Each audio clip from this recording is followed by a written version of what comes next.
know it doesn't look much like an Alfa, but the emblem's right here on the hood. The red cross comes from the 13th century Milanese Crusaders. The coiled serpent, which is shown swallowing a man, comes from a powerful Milanese Visconti family. Apparently, they didn't let their enemies get away with much.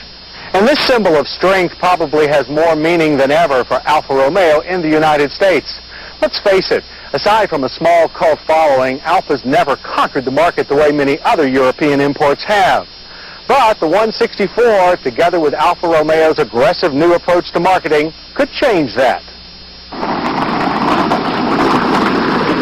We gave you a sneak preview of the Alfa Romeo 164 back in the fall of 1987 when the car was introduced to the European market. The Alfa's Pininfarina shape doesn't look quite as revolutionary as it did then, though its unusual front fascia and grille will turn heads.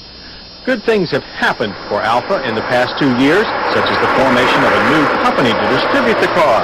Called Ardana, short for Alfa Romeo Distributors of North America, it's a partnership between Fiat, Alfa's parent, and Chrysler Corporation.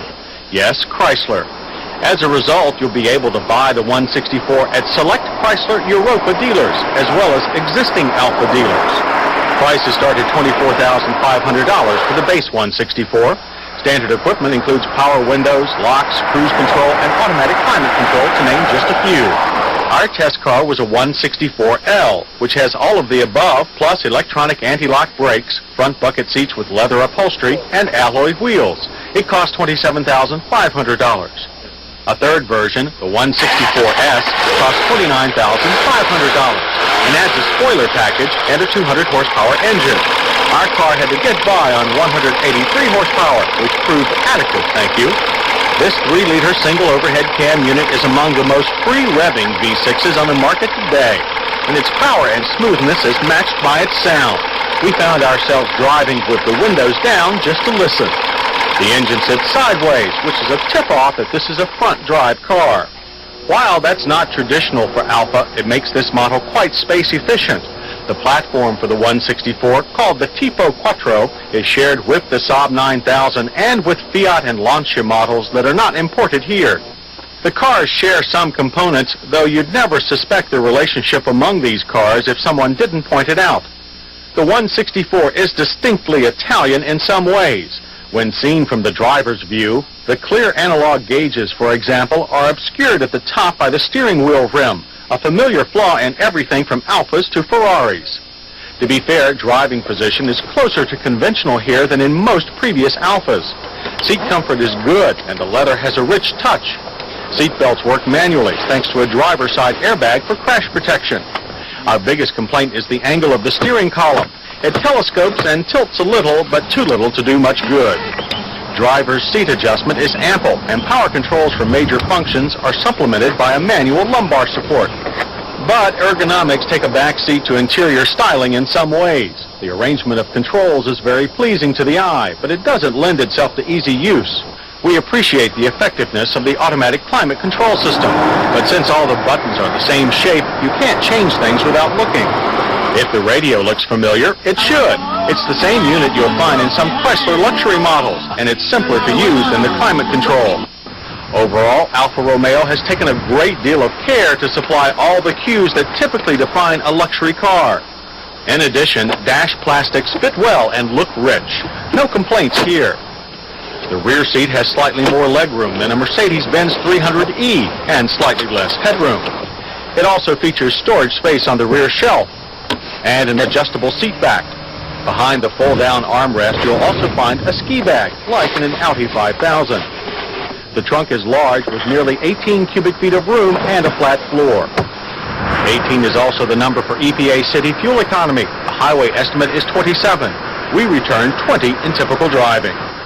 In atypical driving, we recorded a few very impressive numbers. Our 164 test car went from 0 to 60 in 7.5 seconds. The quarter mile went by in 15.5 seconds, ending at 92. That's fast for any sedan. Again, we were overwhelmed by the beautiful sounds that emanate from the car's engine compartment and exhaust. And the shifter, despite longish throws, is smooth and goes where it's pushed. For pushing the Alfa hard through the turns, we tested it at Roebling Road Raceway, our familiar haunt near Savannah, Georgia. There, the Alfa showed itself to be quite a performer. Body roll was pronounced, but the car does it gently and predictably. It typically scrubs its front tires and slips nose first to the outside of the turn, but the rear end can be coached around by lifting off the throttle.